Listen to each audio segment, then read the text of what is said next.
నమస్తే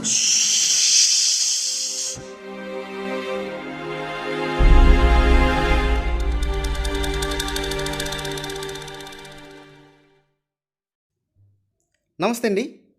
ఈరోజు మనం ought to, ought to be, ought to have been గురించి ఈరోజు క్లాస్లో చూద్దాం.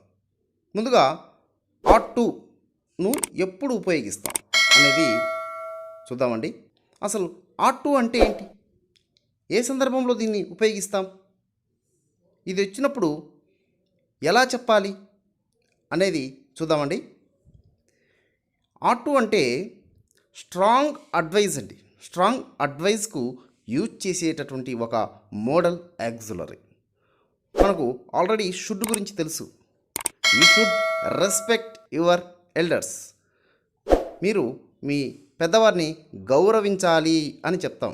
ఇది అడ్వైజ్ చేసేటప్పుడు మనం ఇతరులకు అడ్వైజ్ చేసేటప్పుడు ఈ షుడ్ను యూజ్ చేస్తాం. ఇంకా స్ట్రాంగ్ అడ్వైస్ ఇచ్చేటప్పుడు ఈ ఆట్ టును యూజ్ చేస్తాం. దీనికి స్ట్రక్చర్ చూడండి అండి. ముందుగా సబ్జెక్ట్ వస్తుంది, తర్వాత ought to plus base form of the verb. ఒక ఎగ్జాంపుల్ను చూద్దామండి. You ought to help the poor. You ought to help the poor. మీరు పేదవారికి సహాయం చేయాలి అని అర్థం. ఇది స్ట్రాంగ్ అడ్వైజ్ అండి. స్ట్రాంగ్ అడ్వైజ్ చెప్పేటప్పుడు మనం ఈ ఆట్ టును యూజ్ చేస్తాం. ఇక్కడ ఏ సబ్జెక్ట్ వచ్చినా కానీ ఆట్ టునే వస్తుందండి. అంతేగాని ఆట్స్ టు, ఆటింగ్ టు ఇలా రాదు. ఎందుకంటే ఇది మోడల్ యాక్సిలరీ కాబట్టి ఏ సబ్జెక్ట్ వచ్చినా కానీ ఆట్ టునే వస్తుంది. ఇంకొక ఎగ్జాంపుల్ను చూద్దామండి. అతను ఈ జాబ్ను చేయాలి. అతను ఈ జాబ్ను చేయాలి. ఇది స్ట్రాంగ్ అడ్వైస్ అనుకోండి. ఎలా చెప్పాలి దీన్ని? He ought to do this job. He ought to do this job.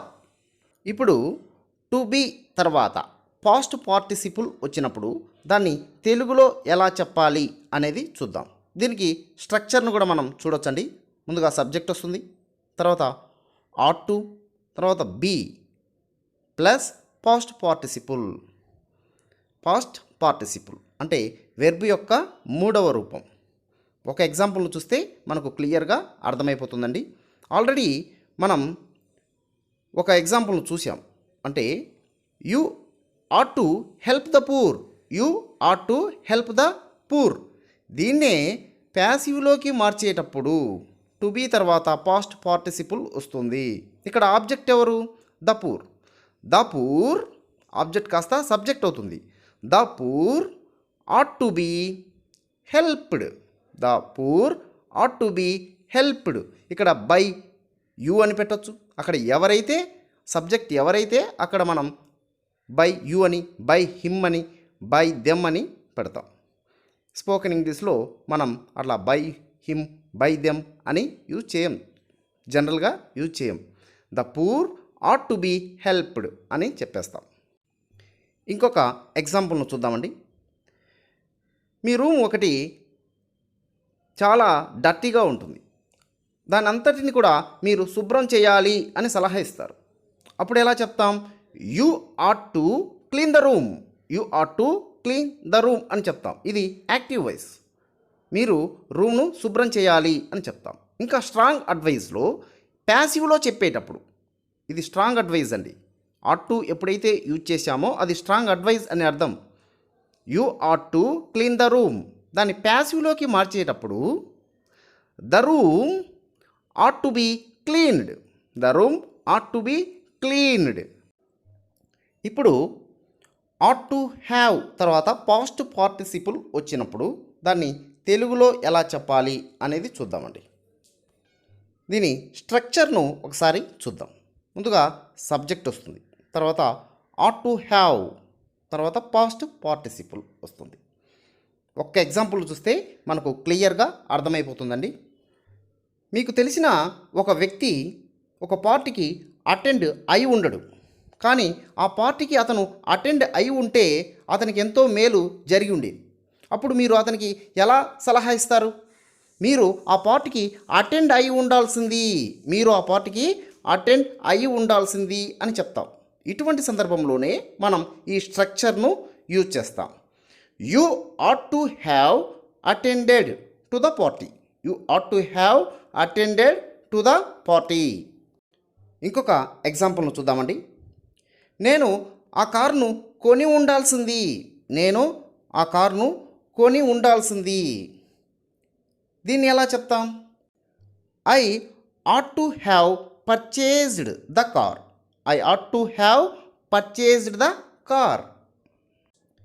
ఇప్పుడు ఆట్ టు హ్యావ్ బీన్ తర్వాత పాస్ట్ పార్టిసిపుల్ వచ్చినప్పుడు దాన్ని తెలుగులో ఎలా చెప్పాలి అనేది చూద్దామండి. ఇక్కడ ఏం లేదండి, ఇంతకుముందు చెప్పినటువంటి సెంటెన్స్ని ప్యాసివ్లోకి మార్చేటప్పుడు ఈ స్ట్రక్చర్ను యూజ్ చేస్తాం. ఇందాక మనం ఏం చెప్పాం? I at to have purchased the car అని చెప్పాం.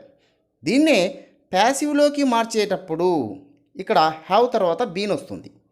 The car ought to have been purchased. The car ought to have been purchased. దీన్ని తెలుగులో ఎలా చెప్తాం? ఆ కారును కొని ఉండాల్సింది. ఆ కారును కొని ఉండాల్సింది అని చెప్తాం. ఇక్కడ సబ్జెక్ట్ లేకుండా ఆబ్జెక్టును చెప్తాం. ఆ కారును కొని ఉండాల్సింది అని అంటాం. ఇంకొక ఎగ్జాంపుల్ చూద్దామండి. ఆ ప్రాజెక్ట్ను పూర్తి చేసి ఉండాల్సింది. ఆ ప్రాజెక్ట్ను పూర్తి చేసి ఉండాల్సింది. ఇక్కడ నేను సబ్జెక్ట్ను చెప్పడం లేదు, ఎవరు పూర్తి చేసి ఉండాల్సింది అనేది చెప్పడం లేదు. అతను పూర్తి చేసి ఉండాల్సిందా లేదా వారు పూర్తి చేసి ఉండాల్సిందా అని సబ్జెక్ట్ గురించి చెప్పడం లేదు. కాబట్టి ఇది ప్యాసివ్లో ఉంది. ఆ ప్రాజెక్ట్ను పూర్తి చేసి ఉండాల్సింది. దీన్ని ఇంగ్లీష్లో ఎలా చెప్తాం? The project ought to have been completed. The project ought to have been completed అని చెప్తాం. ఇటువంటి వాక్యాలను మీరు సొంతంగా ట్రై చేయండి. నెక్స్ట్ వీడియోలో మరో కొత్త టాపిక్తో కలుసుకుందామండి. Thank you very much my dear friends.